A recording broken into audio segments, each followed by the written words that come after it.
এবার গরমে লোডশেডিং থাকলেও গ্রাম শহরে সমন্বয়ের আশ্বাস উপদেষ্টার। মাতার বাড়ি সহ কয়লা ভিত্তিক কেন্দ্রে এক দর নির্ধারণের তাগিদ। জাতীয় স্বার্থে যে কোনো সংস্কারে একমত জামাত। বৈঠকে সনদ তৈরিতে সবাইকে ঐক্যবদ্ধ থাকবার আহ্বান ঐক্যমত্য কমিশনের। আমাদের এই সুযোগ যারা তৈরি করে দিয়েছেন যে বীর শহীদরা, তাদের কাছে আমাদের একটি ঋণ আছে। বাংলাদেশ জামাত ইসলামী পরিবর্তনের সেই সংস্কারে পরিপূর্ণভাবে ঐকমত্য পোষণ করে। বিএনপির অনেক নেতাকর্মীর মামলা কেন প্রত্যাহার হচ্ছে না প্রশ্ন রিজভির। ভোটাধিকার ফেরাতে নির্বাচনের তাগিদ দলটির।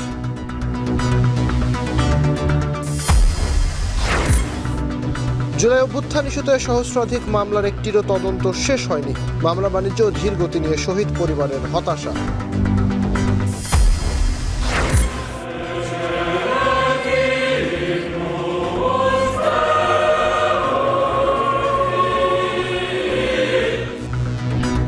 পোপ ফ্রান্সিসের শেষকৃত্যে ট্রাম্প, ইউনুস সহ বিশ্ব নেতাদের যোগদান। শোকযাত্রা শেষে সমাহিত হবেন সান্তা মারিয়া চার্চে।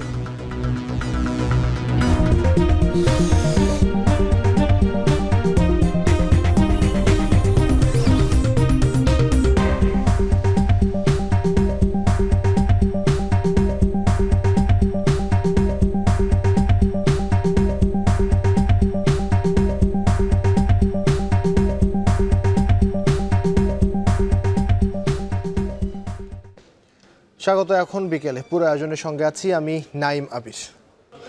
রাজশাহী বিভাগ ও যশোর সহ দেশের 11 জেলার উপর দিয়ে বয়ে যাচ্ছে মৃদু থেকে মাঝারি তাপপ্রবাহ। এতে অতিষ্ঠ হয়ে উঠেছে জনজীবনে। নিয়ে আরও বিস্তারিত জানতে চাই এই মুহূর্তে রাজশাহী থেকে যুক্ত হয়েছেন সহকর্মী রাকিবুল হাসান।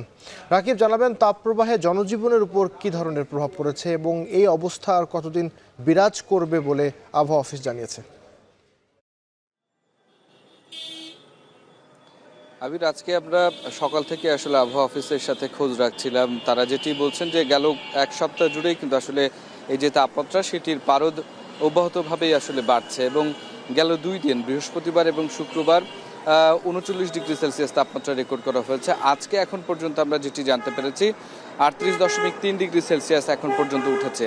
বেলা প্রায় গড়িয়ে এসেছে, তারপরেও কিন্তু আসলে তেজোদীপ্ত সূর্যের যে প্রখরতা সেটি কিন্তু আসলেই একেবারেই প্রমাণ দিচ্ছে যে আসলে এবারে এই কয়েকদিনের যে তাপপ্রবাহ সেটি আসলে চরমে উঠেছে এবং এর ফলে আসলে সাধারণ নগরবাসী যারা, তারা অনেক বেশি ভোগান্তির শিকার হচ্ছেন এবং বিশেষ করে খেটে খাওয়া মানুষ যারা রয়েছেন, সেই খেটে খাওয়া মানুষরা কিন্তু নানা ধরনের সমস্যায় আসলে পড়ছেন। তারা যেটি বলছেন যে কাজ করতে গিয়ে তারা আসলে এই যে রোদ, সেই রোদে আসলে ঘেমে যাচ্ছেন, ক্লান্ত হচ্ছেন এবং অসুস্থ হয়ে পড়ছেন।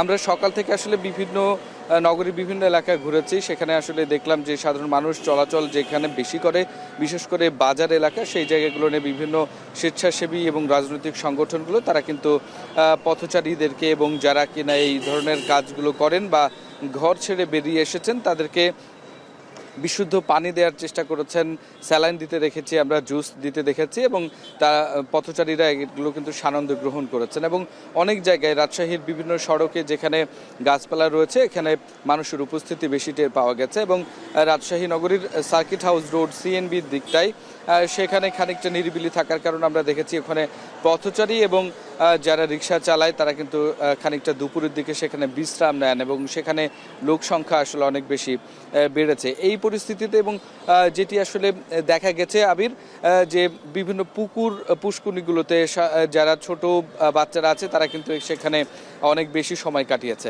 তো এই হচ্ছে অবস্থা। আবহাওয়া অফিস যেটি বলছে যে এই অবস্থাটা আরও 2 থেকে 3 দিন অব্যাহত থাকবে। যতক্ষণ না পর্যন্ত আসলে বৃষ্টি হচ্ছে ততক্ষণ আসলে স্বস্তি মেলা খানিকটা দুরূহ অবস্থায় পড়তে পারে। তো এই অবস্থা ছিল আবির আমার কাছে সর্বশেষ। সারা দেশে চলছে তাপপ্রবাহ, সেই খবর আমরা রাজশাহী থেকে জানছিলাম যে রাজশাহী জনজীবনের প্রভাব কেমন চলছে। এবার গ্রীষ্মের গরমে লোডশেডিংয়ের শঙ্কার পূর্বাভাস দিয়েছেন বিদ্যুৎ ও জ্বালানি উপদেষ্টা ফজলুল কবির খান।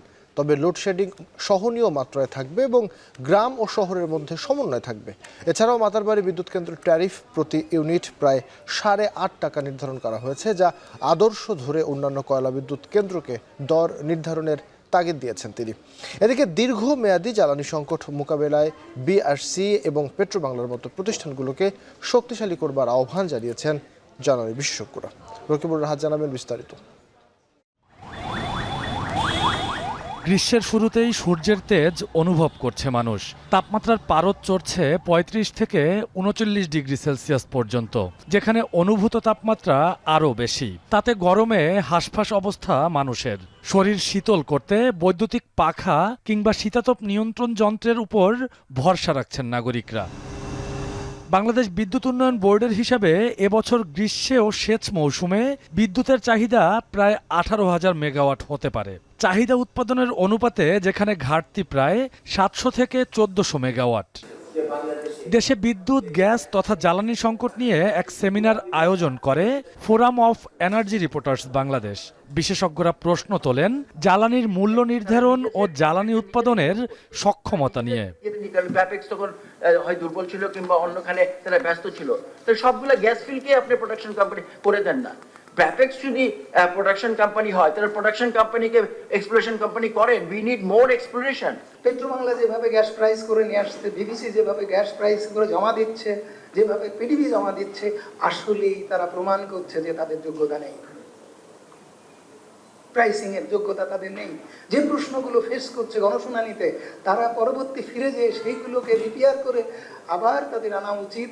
সেই আনানোর কাজটা বিআরসি করতে পারছে না। বিআরসি সেখানে তারা আরবিট্রারি অ্যাডজাস্টমেন্ট দিচ্ছে, যেটা আইন লঙ্ঘন করছে। বিদ্যুৎ ও জ্বালানি উপদেষ্টা বলেন, প্রতি ইউনিট বিদ্যুতের দাম নির্ধারণে কাজ করছে অন্তর্বর্তী সরকার। একই সঙ্গে লোডশেডিং সহনীয় রাখার চেষ্টা করা হবে বলেও জানান তিনি। আমাদের বাড়িতে আমরা একটা ফুল ফায়ার পাওয়ার প্ল্যান্টের জন্য একটা বেঞ্চমার্ক এস্টাবলিশ করছি 8 টাকা 44 পয়সা। আমরা প্রত্যেকটা কয়লা ভিত্তিক বিদ্যুৎ কেন্দ্রকে আমরা বলতেছি যে হ্যাঁ, তোমার একটা পার্থক্য থাকতে পারে, তোমার একটা ট্রান্সপোর্টেশনের কিংবা লজিস্টিক্সের কোনো একটা পার্থক্য থাকতে পারে, কিন্তু সেই পার্থক্য তো কি বলে যে প্রতি ইউনিট বিদ্যুতের ৩-৪ টাকা হওয়ার কথা না। সেটা হয়তো 20 পয়সা হতে পারে, 30 পয়সা হতে পারে। একটা গ্রহণযোগ্য ব্যাখ্যা তো থাকতে হবে, আমাকে একটা ব্যাখ্যা।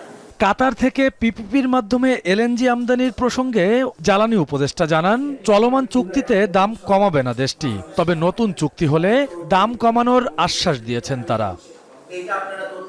রকিবুল রাহাত, এখন, ঢাকা। আরএফএল ওয়াটার পাম্পের অটো থার্মাল টেকনোলজি, যা বেশি হিটে নষ্ট হয় না, শতভাগ মসৃণ, ব্রাশ ইম্পেলার নিশ্চিত করে অধিক পানির flow. RFL water pump on করলে পানির তুফান।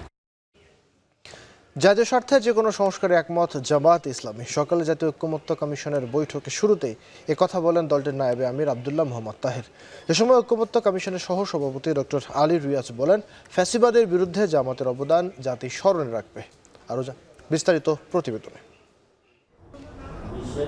সহস্রাধিক তাজা প্রাণ আর অগণিত ছাত্র জনতার ত্যাগে দীর্ঘ আওয়ামী স্বৈরশাসনের অবসানের মধ্য দিয়ে জনসাধারণের মাঝে তৈরি হয় বৃহৎ রাষ্ট্র সংস্কার ভাবনা।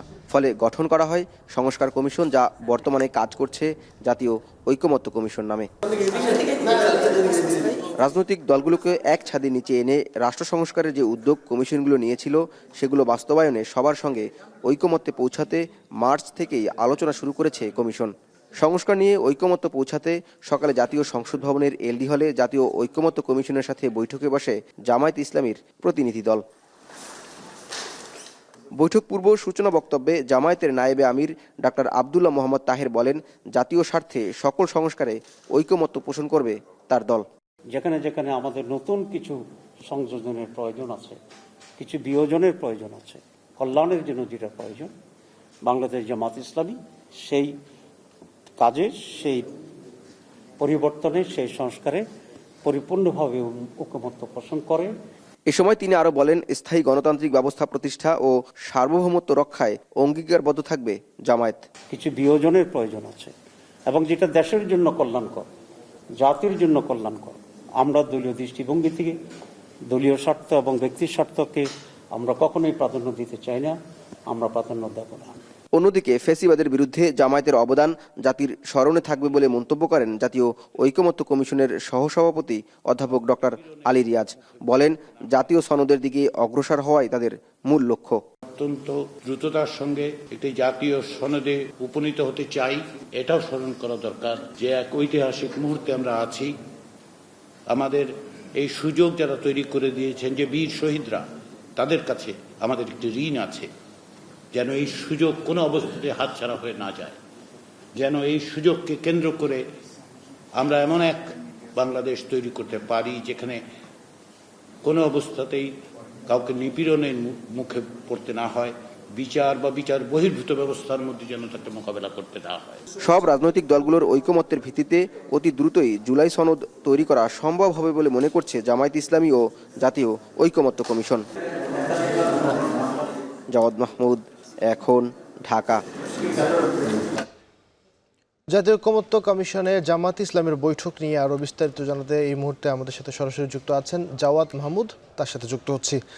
জাওয়াদ, জানাবেন ঐকমত্য কমিশনের বৈঠকে সংস্কারের কোন কোন বিষয়গুলোকে জামায়াত প্রাধান্য দিয়েছে এবং কোনো সংযোজন বা বিয়োজন আছে কিনা, বিস্তারিত জানাবেন।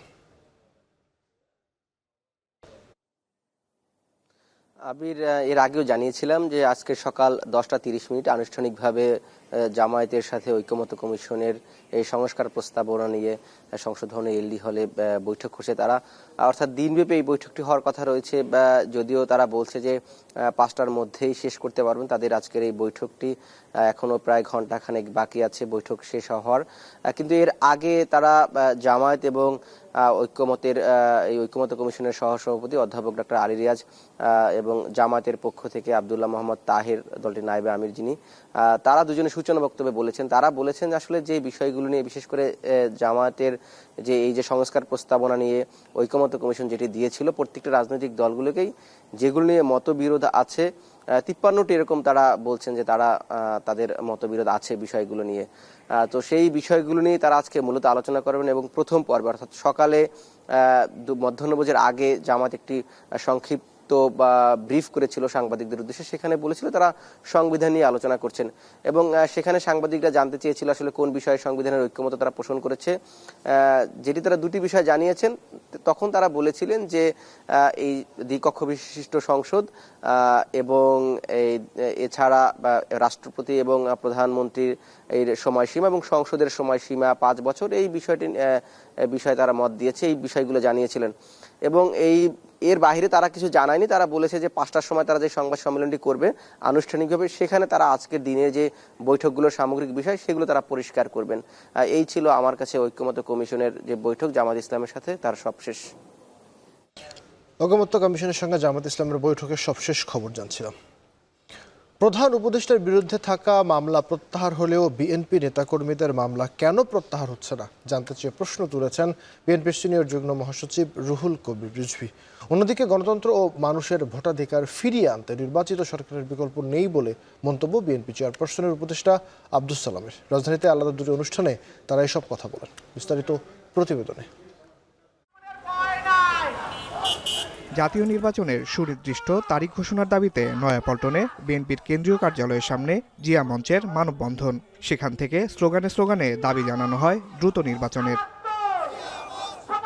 মানববন্ধনে অংশ নিয়ে বিএনপির চেয়ারপারসনের উপদেষ্টা আব্দুস সালাম বলেন, গণতন্ত্র ও মানুষের ভোটাধিকার ফিরিয়ে আনতে এই মুহূর্তে নির্বাচিত সরকার দরকার। তিনি বলেন, গুটি কয়েক লোক নয়, বরং জনগণই ঠিক করবে দেশ কারা পরিচালনা করবে। ডিসেম্বর বাংলাদেশের জন্য ঐতিহাসিক মাস। এই ডিসেম্বরে আমরা মুক্তিযুদ্ধে শেষ করেছি। 16ই ডিসেম্বরে আমরা নতুন দেশ সারা পৃথিবীতে একটা মর্যাদার সহকারে এই বাংলাদেশের পতাকা নিয়ে আমরা জাতিসংঘে গিয়েছি।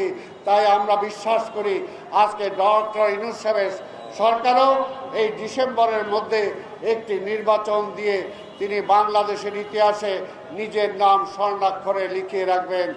একই দিন প্রেসক্লাবে ফ্যাসিবাদের মিথ্যা মামলায় 60 লাখ আসামি মুক্তি কতদূর শীর্ষক আলোচনা সভায় বিএনপির আরেক শীর্ষ নেতা রুহুল কবির রিজভী বলেন, নির্বাচন নিয়ে দ্বিধাদ্বন্দ্বের অবসান চায় জনগণ। দাবি করেন দ্রুত নির্বাচনের রোডম্যাপ ঘোষণার। বলেন, কিছু উপদেষ্টার বিরুদ্ধে ভয়াবহ দুর্নীতির অভিযোগ উঠেছে, যা 24-এর গণঅভ্যুত্থানকে কলঙ্কিত করছে। যে অবাধ এবং সুষ্ঠু নির্বাচন শেখ হাসিনা আত্মসাৎ করে এটা অদৃশ্য করে দেওয়ার চেষ্টা করেছেন, সেটিকে পুনঃপ্রবর্তন করবেন ডক্টর ইউনূস সাহেব। এটাই জনগণের প্রত্যাশা, এটাই জনগণ কাম্য করে। ফ্যাসিবাদের দোসরদের ও ফ্যাসিবাদকে যারা প্রলম্বিত করছে তাদের সবার দ্রুত বিচারের দাবি জানান তিনি। আসিফ ইকবাল খান, এখন, ঢাকা। জুলাই গণঅভ্যুত্থানে ছাত্র জনতা হত্যার ঘটনায় বিভিন্ন থানা ও নিম্ন আদালতে দায়ের করা মামলা ছুঁয়েছে হাজারের কোটা। নির্মম এই হত্যাযজ্ঞের অধিকাংশ মামলার বয়স 9 মাস পেরিয়ে গেলেও এখনও পর্যন্ত একটি মামলারও তদন্ত শেষ করতে পারেনি পুলিশ। তবে রাষ্ট্রপক্ষের আইনজীবী বলছেন, মামলার বিচার শেষ করতে তাড়াহুড়া করবে না তারা। এদিকে মামলা বাণিজ্য সহ বিচার কাজের ধীরগতি নিয়ে হতাশা স্বজন হারানো পরিবারগুলোর। রাব্বি হোসেন জানাবের বিস্তারিত, ছবি তুলেছেন আব্দুল লতিফ। অনেক আমার এই ছেলের মতো আমি, আমার মা ডাক দেয় না, সহ্য করতে পারতেছি না। ছেলের রক্তমাখা পোশাক জড়িয়ে ধরে অঝরে এ কান্না এক মমতাময়ী মায়ের। আমাকে বলেন না। জুলাই গণঅভ্যুত্থানে নিহত শাহজাহান আলীর বাবা মায়ের এখন একটাই প্রশ্ন, ছেলে হত্যার বিচার কবে পাবেন? আমার ছেলেরে গুলি করা শেখ হাসিনার বিচার আমি চাই। ছাত্র জনতার গণঅভ্যুত্থানে গত 16 জুলাই নিউ মার্কেটের ঠিক এই জায়গাটিতেই রক্তাক্ত অবস্থায় নিহত হয়ে পড়েছিলেন পাপোশের দোকানের কর্মচারী শাহজাহান আলী। 5 আগস্ট পরবর্তী সময়ের প্রথম দিকে ক্ষমতাচ্যুত সাবেক প্রধানমন্ত্রী শেখ হাসিনা ও তার নেতাকর্মীদের নামে যে কয়েকটি হত্যা মামলা হয়েছিল তার মধ্যে অন্যতম শাহজাহান আলী হত্যা মামলা। শেখ হাসিনা পালিয়ে যাওয়ার পর গত বছরের 13 আগস্ট সদরঘাট থেকে আটক হয় সাবেক মন্ত্রী আনিসুল হক ও সালমান এফ রহমান। তাদের প্রথমবারের মতো গ্রেপ্তার দেখানো হয় নিউ মার্কেট থানার শাহজাহান আলী হত্যা মামলায়। 2 দফা তদন্ত কর্মকর্তা পরিবর্তন হয়ে এখন মামলাটি তদন্ত করছেন পুলিশের গোয়েন্দা শাখার কর্মকর্তা মনির হোসেন। 8 মাস পেরিয়ে গেলেও কবে নাগাদ তদন্ত প্রতিবেদন জমা দেওয়া সম্ভব হবে বলতে পারছেন না তিনি। উল্লেখযোগ্য অগ্রগতি নাই, বলতে পারতেছি না আমরা এখন। জুলাই আন্দোলনে শহীদ শাহজাহানের পরিবারের মতো বিচার পাওয়া নিয়ে এমন শঙ্কা আছে অনেকেরই। এই যেমন আন্দোলনে গুলিবিদ্ধ হয়ে আহত ব্যবসায়ী সুলতান আহমেদ মামলা করে এখন নিজেই হয়রানির ভয়ে আছেন। তারা শুধু বলে যে আমরা আপনাকে মামলা যে চার্জশিট জমা দেব হচ্ছে নির্বাচনের আগে। তবে নিম্ন আদালতে চলমান এসব মামলায় কিছু ব্যতিক্রমও আছে। যেমন লালবাগে পুলিশের গুলিতে নিহত জুলাই শহীদ শিক্ষার্থী খালিদ সাইফুল্লাহর মামলা। এই মামলারও নির্দেশদাতা হিসেবে প্রধান আসামি শেখ হাসিনা সহ আওয়ামী লীগের শীর্ষ নেতারা। আসামি করা হয়েছে ওই সময়ে লালবাগে দায়িত্ব পালন করা পুলিশের কর্মকর্তা ও সদস্যদের। ইতিমধ্যে পুলিশের কোন কোন সদস্য সেদিন শটগান ব্যবহার করেছিল তাদের জেরা করা হয়েছে। হত্যাকাণ্ডে শেখ হাসিনা সহ তার নেতাকর্মীরা যেভাবে নির্দেশ ও বক্তব্য দিয়েছিল সম্পন্ন করা হয়েছে সেসব ফরেন্সিকও। প্রশ্ন হলো, এত কিছুর পরও এই মামলার চার্জশিট জমা দিতে দেরি হচ্ছে কেন? এখন অপেক্ষা কেবল ঊর্ধ্বতন কর্তাদের নির্দেশের। শেখ হাসিনা তারপর ওবায়দুল কাদের যারা উস্কানি বলে বক্তব্য রাখছে, এই ভিডিওগুলো আমরা কালেকশন করে এগুলো আমরা ফরেনসিক করেছি অলরেডি। বাস্তবতা হলো জুলাই হত্যাকাণ্ডে এখনও মামলা হচ্ছে বিচারিক আদালতে। এসব মামলার সংখ্যা ইতিমধ্যে হাজার ছুঁয়েছে। সংখ্যাটি এত বেশি যে এসব মামলায় কতজন তদন্তকারী কর্মকর্তা কাজ করছে তারও হিসেব নেই ঢাকা মহানগর পুলিশের কাছে। গণহারে দায়ের করা এসব মামলার তাহলে ভবিষ্যৎ কি? আমরা আশা করি এই দ্রুততম সময়ের ভিতরে আমরা কিছু মামলার যে অগ্রগতি প্রতিবেদন সেটা বিজ্ঞ আদালতে দাখিল করতে পারবো। সার্বিকভাবে বিচার কার্যের এই যে ধীরগতি, তাতে হত্যাকাণ্ডের মতো চরম নির্মমতার শিকার পরিবারগুলো হতাশ। কিন্তু রাষ্ট্রপক্ষের আইনজীবীরা বলছেন তাদের কোনো তাড়াহুড়ো নেই। এটা কোনো লোক দেখানো বিচার হবে না, এবং এটা মানুষকে সান্ত্বনা দেওয়ার বিচার হবে না, এবং এটা বিচার করে দেখাইতে হবে আমাদের। এদিকে আইন বিশেষজ্ঞরা বলছেন, মামলা বাণিজ্য সহ সামগ্রিকভাবে যে লেজেগুবরে পরিস্থিতি তৈরি হয়েছে তাতে বিচার পাওয়াটাই এখন অনিশ্চিত। ভিকটিম তো আছেই, এখানে মারা তো গেছেই, তার পরিবারটা আসলে ক্ষতিগ্রস্ত হয়েছে বা হচ্ছে এখনো পর্যন্ত। তাদের এই মামলার বিচার পাওয়াটা হচ্ছে অনিশ্চয়তার দিকে চলে যাচ্ছে। আমি ধরেন নাম দিলাম, নামগুলোর ব্যাপারে আরও সবচেয়ে বড় যেটা খারাপ কাজ হয়েছে সেটা হচ্ছে এক শ্রেণীর মানুষ ব্যবসা করেছেন এই নাম নিয়ে। বিচারিক আদালতের এমন চিত্র থাকলেও অন্যদিকে গণহত্যার বিচারের জন্য গঠিত আন্তর্জাতিক অপরাধ ট্রাইব্যুনালের মাধ্যমে দ্রুত বিচার পাবেন এই আশা নিয়ে বসে আছেন স্বজন হারানো ভুক্তভোগীরা। রাব্বি হোসেন, এখন, ঢাকা। ফিরলাম এখন বিকেলে। ভ্যাটিকান সিটিতে চলছে পোপ ফ্রান্সিসের শেষকৃত্যে রাজার অনুষ্ঠান। যোগ দিয়েছেন ট্রাম্প, ইউনুস, বাইডেন, জেলেনস্কি সহ 1.5 শতাধিক দেশের প্রতিনিধি। এছাড়াও গুরুত্বপূর্ণ ব্যক্তিসহ 2.5 লাখের বেশি শোকার্ত মানুষের উপস্থিতিতে চলছে ক্যাথলিকদের ধর্মগুরুর শেষকৃত্য। পোপের ইচ্ছা মতে ঐতিহাসিক সান্তা মারিয়া মাজৌরি চার্চে সমাহিত করা হবে তাকে। আর জানাবেন তৌহিদুর রহমান। ভ্যাটিকানের সেন্ট পিটার্স ব্যাসিলিকায় আর কোনোদিনই ফিরবেন না রোমান ক্যাথলিক খ্রিস্টানদের সর্বোচ্চ ধর্মগুরু পোপ ফ্রান্সিস। শেষবারের মতো কফিনবন্দি নিথর দেহ বের করে আনা হলো খোলা আকাশের নিচে। সেন্ট পিটার্স স্কোয়ারে কফিন রেখে চলছে পোপকে চিরবিদায় জানানোর আচার। ১.৫ শতাধিক দেশের প্রতিনিধি, গুরুত্বপূর্ণ ব্যক্তি, রাষ্ট্র ও সরকার প্রধানসহ ২.৫ লাখের বেশি শোকার্ত মানুষের উপস্থিতিতে শুরু হয় শেষকৃত্যের আয়োজন। ২২০ জন কার্ডিনাল, ৭৫০ জন বিশপ এবং ৪,০০০-এর বেশি অন্যান্য ধর্মযাজক প্রিয় পোপের অন্তিম যাত্রার আয়োজন শুরু করেন। সমাধি আয়োজনে নেতৃত্ব দিচ্ছেন ৯১ বছর বয়সী ইতালীয় ধর্মযাজক কার্ডিনাল জিওভান্নি বাতিস্তারে। শেষকৃত্য আনুষ্ঠানিকতা টানা ৯০ মিনিট স্থায়ী হওয়ার কথা রয়েছে। পোপের শেষকৃত্য অনুষ্ঠানে রয়েছেন জাতিসংঘ মহাসচিব আন্তোনিও গুতেরেস, মার্কিন প্রেসিডেন্ট ডোনাল্ড ট্রাম্প ও সাবেক প্রেসিডেন্ট জো বাইডেন, ব্রিটিশ যুবরাজ উইলিয়াম, যুক্তরাজ্যের প্রধানমন্ত্রী কিয়ার স্টারমার, ইতালির প্রধানমন্ত্রী জর্জিয়া মেলোনি, ফ্রান্সের প্রেসিডেন্ট ইমানুয়েল ম্যাক্রো এবং বাংলাদেশের অন্তর্বর্তী সরকার প্রধান ডক্টর মোহাম্মদ ইউনূস সহ বিশ্বের অন্তত ৫০টি দেশের রাষ্ট্র ও সরকার প্রধান। এছাড়াও যুদ্ধের মধ্যে ছুটে এসেছেন ইউক্রেনের প্রেসিডেন্ট ভলোদিমির জেলেনস্কি। তবে পোপের চিরবিদায় লগ্নে শেষ শ্রদ্ধা জানাতে যাননি রাশিয়ার প্রেসিডেন্ট ভ্লাদিমির পুতিন এবং ইসরায়েলের প্রধানমন্ত্রী বেনিয়ামিন নেতানিয়াহু। নেই ভারতের প্রধানমন্ত্রী নরেন্দ্র মোদিও। আর্জেন্টিনায় জন্ম নেওয়া ফ্রান্সিস ৮৮ বছর বয়সে ২১ এপ্রিল শেষ নিঃশ্বাস ত্যাগ করেন। মৃত্যুর পরপরই ১.৫ কোটির বেশি অনুসারীর ক্যাথলিক চার্চে শুরু হয় ঐতিহ্যবাহী বিদায় রীতিনীতি।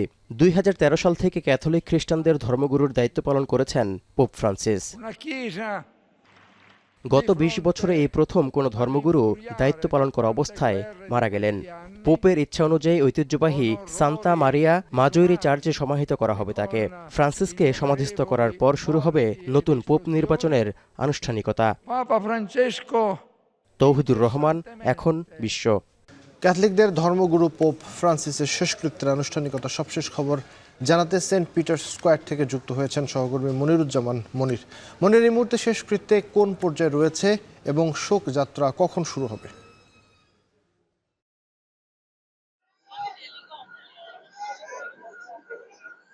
ধন্যবাদ আবির। আপনি জানেন যে পোপ ফ্রান্সিসের শেষকৃত্যের অনুষ্ঠান সকাল 10টাতে, স্থানীয় সময় সকাল 10টা থেকে শুরু হয়েছে এবং টানা 2 ঘন্টা সেন্ট পিটার্স ব্যাসিলিকাতে তার যে কফিন আছে, কফিনটা তার সেই চত্বরে রাখা ছিল এবং 2 ঘন্টা ব্যাপী আনুষ্ঠানিকতা ছিল এবং ধর্মীয় যে অনুষ্ঠান সেটি অনুষ্ঠিত হয়েছে। এই কিছুক্ষণের আগেই সেই কফিন আবার ব্যাসিলিকার ভিতরে নিয়ে যাওয়া হয়েছে। হয়তো আশা করা যাচ্ছে যে অল্প কিছুক্ষণের মধ্যেই এই শোকযাত্রা শুরু হবে, যে যাত্রাটি ভ্যাটিকান সিটি থেকে শুরু করে প্রায় 4 কিলোমিটার পথ অতিক্রম করবে এবং সে ধীরে ধীরে যে কফিনটা নিয়ে আসবে তখন হাজারো মানুষ সেই রাস্তায় দাঁড়িয়ে আছে শেষ দেখার জন্য এবং এই সেন্ট পিটার্স স্কোয়ার থেকে আনা হবে এই যে গির্জাটিতে, সেই গির্জাটিতেও অসংখ্য মানুষ অপেক্ষা করছে। সেই পাপাল যে বাসিলিকা রয়েছে, সে পাপাল বাসিলিকায় তাকে রাখা হবে। সেখানে সেন্ট পিটার্স স্কোয়ার থেকে আনার সময় অসংখ্য মানুষের পাশাপাশি এখানে উপস্থিত রয়েছেন বিশ্ব নেতারা, যেখানে উপস্থিত আছেন অন্তর্বর্তী সরকারের প্রধান উপদেষ্টা ডক্টর মোহাম্মদ ইউনূস সহ অনেক ফ্রান্সের এবং ডোনাল্ড ট্রাম্প সহ বিভিন্ন দেশের রাষ্ট্রপ্রধানরা এবং এখানে রয়েছে প্রায় 150টি দেশের জনপ্রতিনিধি এবং সেখানে 12 জন রাজা রয়েছেন এবং 55 জন রাষ্ট্রপ্রধান এবং 14 জন সরকার প্রধান রয়েছে। এছাড়াও উচ্চপদস্থ কর্মকর্তারা রয়েছেন তার এই শেষকৃত্য অনুষ্ঠানে অংশগ্রহণ করেছেন। তো আশা করা যাচ্ছে যে সান্তা মারিয়া মাজোরে আসা অবধি প্রায় 2টার দিকে, স্থানীয় সময় 2টার দিকে এখানে আনা হবে এবং এই সেন্ট পিটার্স স্কোয়ারে পাপাল বাসিলিকায় ফ্রান্সিসকোকে রাখা হবে এবং তিনি তার মৃত্যুর আগে তিনি নিজেই বলেছিলেন তাকে তার সমাধি যেন এখানে হয়। আর আরেকটি বিষয় আপনারা জানেন যে দীর্ঘ প্রায় 100 বছর পরে ভ্যাটিকান সিটির বাইরে কোনো পোপের এই ধরনের সমাধি করা হচ্ছে এবং এবং এই শেষ এই কৃত্রিম অনুষ্ঠানে অসংখ্য মানুষ অপেক্ষা করছে তার এই অনুষ্ঠানে অংশগ্রহণ করছে। তো এই ছিল সর্বশেষ আবির সেন্ট পিটার্স স্কোয়ার থেকে এবং পাপার যে শেষকৃত্য অনুষ্ঠানের। এখনই রাজনীতিতে যোগ দেবার কোনো সিদ্ধান্ত নেওয়া হয়নি জানিয়ে উপদেষ্টা আসিফ মাহমুদ সজীব ভূঁইয়া বলেছেন, নতুন নাকি পুরনো কোন রাজনৈতিক দলে যোগ দিবেন সেটি রাজনৈতিক ক্যারিয়ারের কথা চিন্তা করে সিদ্ধান্ত নেবেন তিনি। দুপুরে পল্লী দারিদ্র বিমোচন ফাউন্ডেশন PDBF এর নিয়োগ পরীক্ষা পরিদর্শন শেষে প্রেস ব্রিফিংয়ে কথা বলেন তিনি। গণ অভ্যুত্থানে সামনে থেকে নেতৃত্ব দেওয়ার কারণে মানুষের একটা আকাঙ্ক্ষা তো আছে যে আমরা দেশের জন্য দীর্ঘমেয়াদে কাজ করি। তবে কোন রাজনৈতিক দলে আসলে যুক্ত হব সেটা তো এখনই আসলে সিদ্ধান্ত নেওয়ার সময় হয়নি, কিংবা কখন যুক্ত হব সেটাও এখনও আসলে অনেকটাই আনসার্টেইন। তবে এটা ধরে নেওয়ার কোনো কারণ নেই যে নতুন রাজনৈতিক দলেই যুক্ত হব। রাঙামাটির কাউখালীতে পিকআপ ভ্যান ও সিএনজি চালিত অটোরিকশায় 5 যাত্রী নিহত হয়েছেন। গুরুতর আহত চিকিৎসাধীন আছেন আরও একজন। হতাহতরা সবাই অটোরিকশার আরোহী বলে নিশ্চিত করেছে পুলিশ। সরু রাস্তায় ঝুঁকিপূর্ণ বাঁকে প্রায় ঘটছে এমন দুর্ঘটনা। হুসাইন জিয়া জানাবেন বিস্তারিত। দুমড়ে মুচড়ে যাওয়া অটোরিকশা দেখলেই বোঝা যায় ঘটনার ভয়াবহতা। কাঠ বোঝাই পিকআপ চাপায় আর যেন কিছুই অবশিষ্ট নেই, যেখানে ছড়িয়ে আছে নিহতের শেষ চিহ্ন। মর্মান্তিক এই দুর্ঘটনার খবরে বেতবুনিয়া পুলিশ ফাঁড়িতে ছুটে আসেন স্বজন ও এলাকাবাসী। তাদের আহাজারিতে তৈরি হয় শোকাবহ পরিবেশ। সকাল 10:30টায় রাঙ্গামাটিমুখী কাঠবোঝাই পিকআপ ও চট্টগ্রামগামী সিএনজির মুখোমুখি সংঘর্ষে ঘটনাস্থলেই প্রাণ হারান 3 জন। আহত অবস্থায় হাসপাতালে নেওয়া হলে মারা যান আরও 2 জন, যারা সবাই বাজার করে বাড়ি ফিরছিলেন। ওর কাছে যে মোবাইল আছিল এই মোবাইলে আমারে ফোন করছে যে উনি আপনার কি হয়, উনি রাস্তায় পড়িয়েছে অ্যাক্সিডেন্ট হয়ে। আমি শ্বশুর বাড়ি থেকে আসছি। আচ্ছা, কে মারা গেছে আপনার? আমার মা। তো কথা বলার সাথে সাথে আমরা আসছি, আইসা দেখি যে মানে ঘটনা যেখানে হয়েছে ওখান থেকে এখানে নিয়ে আসছে। একে তো উঁচু নিচু পাহাড়ি পথ, তার উপর অসংখ্য ঝুঁকিপূর্ণ বাঁক, যেখানে বিপরীত দিক থেকে গাড়ি আসছে কিনা সেটি বোঝার উপায় থাকে না এই চট্টগ্রাম রাঙামাটি সড়কে। ফলে প্রতিনিয়ত দুর্ঘটনায় প্রাণ হারাচ্ছে মানুষ। স্থানীয়রা বলছেন এই সড়কটিকে দুর্ঘটনামুক্ত করতে হলে এসব ঝুঁকিপূর্ণ বাঁকে নির্দেশনা দেয়া এবং সড়ক প্রশস্তকরণের কোনো বিকল্প নেই। রাস্তা একটু এখানে বাঁক, তো রাস্তা একটু ছোট, আরও এখানে কালপেট আছে। এই রোডটা বেশি ঝুঁকিপূর্ণ। 1 সপ্তাহ আগেও এখানে একটা অ্যাক্সিডেন্ট হয়েছে। দুর্ঘটনার পর পালিয়ে যায় পিকআপ চালক। তাকে ধরতে চেষ্টা চলছে বলে জানায় পুলিশ। এটা দুর্ঘটনার কারণ কি, এটা কি নাকি কোনো চালকের গাফলতি ছিল, এটা too early to say. Pickup আছে, পিকআপের ড্রাইভারকে আমরা পাই নাই, ও ঘটনার পর থেকে পলাতক আছে। সকালে রাঙামাটির রানীরহাট থেকে 5 যাত্রী নিয়ে চট্টগ্রামের রাউজান যাচ্ছিল সিএনজি চালিত এই অটোরিকশা। কাউখালী উপজেলার বেতবুনিয়া চেয়ারম্যান বাড়ি এলাকায় পৌঁছালে দুর্ঘটনার শিকার হন তারা। হোসাইন জিয়াদ, এখন রাঙামাটি।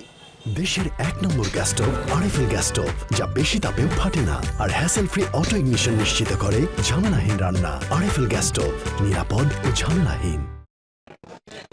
আওয়ামী লীগকে নিষিদ্ধের দাবিতে রাজধানীর বিজয়নগরে বিক্ষোভ মিছিল করছে ইউনাইটেড পিপলস বাংলাদেশ। সেখানে আছেন সহকর্মী গালিব ইবনে রিয়াজ, যুক্ত হচ্ছে তার সঙ্গে।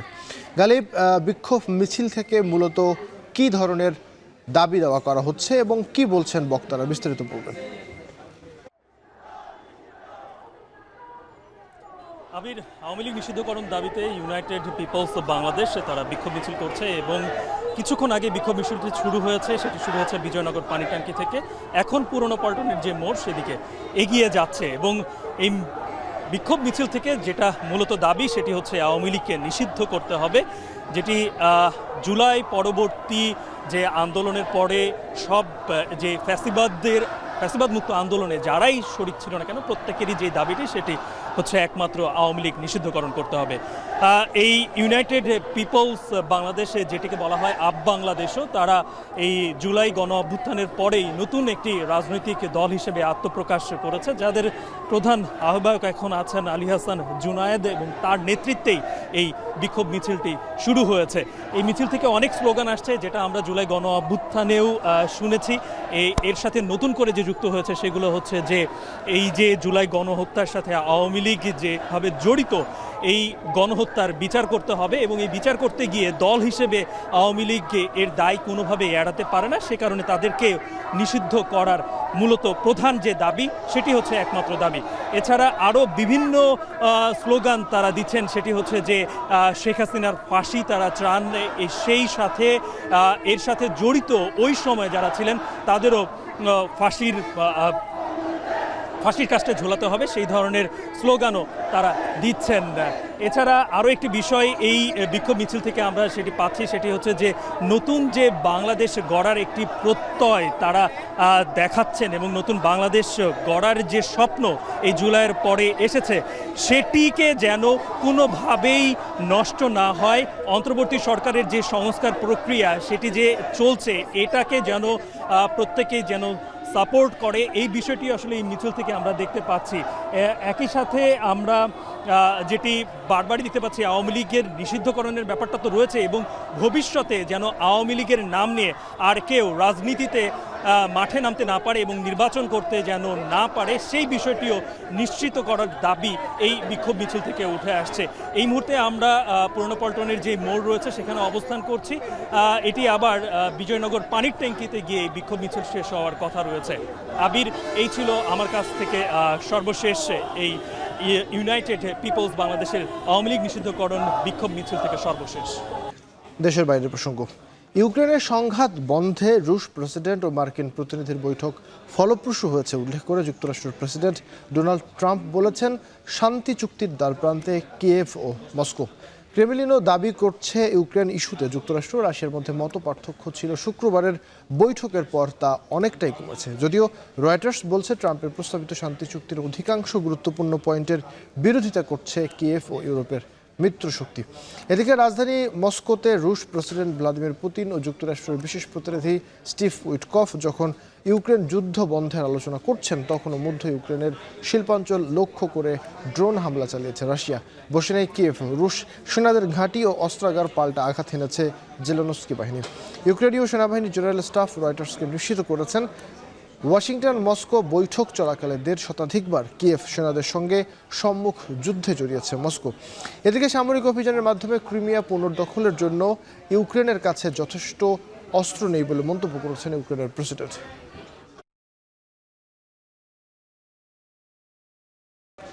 বান্দরবানে অনুষ্ঠিত হয়েছে হিল ম্যারাথন ২০২৫ দৌড় প্রতিযোগিতা, যেখানে অংশগ্রহণ করেন ৩০০ নারী পুরুষ। ভোর ৫:৩০টায় রাজার মাঠ থেকে শুরু হয় দৌড় প্রতিযোগিতায় ২১ কিলোমিটার ম্যারাথন শেষ করে চ্যাম্পিয়ন হন আশরাফুল ইসলাম। এছাড়াও ৩টি ক্যাটাগরিতে প্রথম ২০ জনকে বিজয়ী পুরস্কার দেওয়া হয়। আয়োজক কমিটি কর্তৃপক্ষ জানান, তরুণদের ক্রীড়ামুখী করতে প্রতি বছর আয়োজন করা হয় এই ম্যারাথন দৌড় প্রতিযোগিতা। গত বছর বান্দরবানে অনুষ্ঠিত ম্যারাথনে অংশ নিয়েছিল ৪ শতাধিক প্রতিযোগী।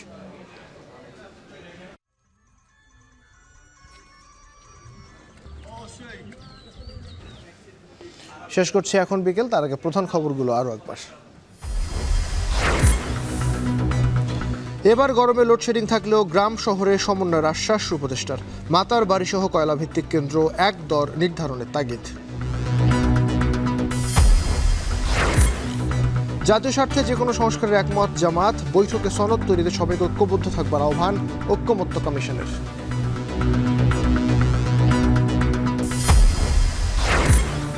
বিএনপির অনেক নেতাকর্মীর মামলা কেন প্রত্যাহার হচ্ছে না, প্রশ্ন রিজভির। ভোটাধিকার ফেরাতে নির্বাচনের তাগিদ দলটির।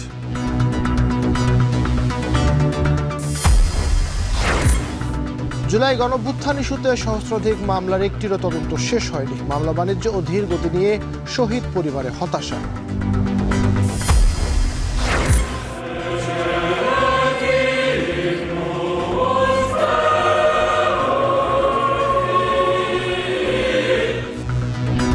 সেন্ট পিটার্স স্কোয়ার থেকে পোপ ফ্রান্সিসের মরদেহ নিয়ে শোকযাত্রা, বিশ্বনেতাদের যোগদান, সমাহিত হবেন সান্তা মারিয়া চার্চে। এ ছিল এখন বিকেলের আয়োজন। এখন টেলিভিশন ওয়েবসাইটে দেখুন www.এখন.tv, এছাড়াও ফেসবুকে দেখুন facebook.com/tv.এখন, আর ইউটিউবে দেখুন youtube.com/c/এখন tv।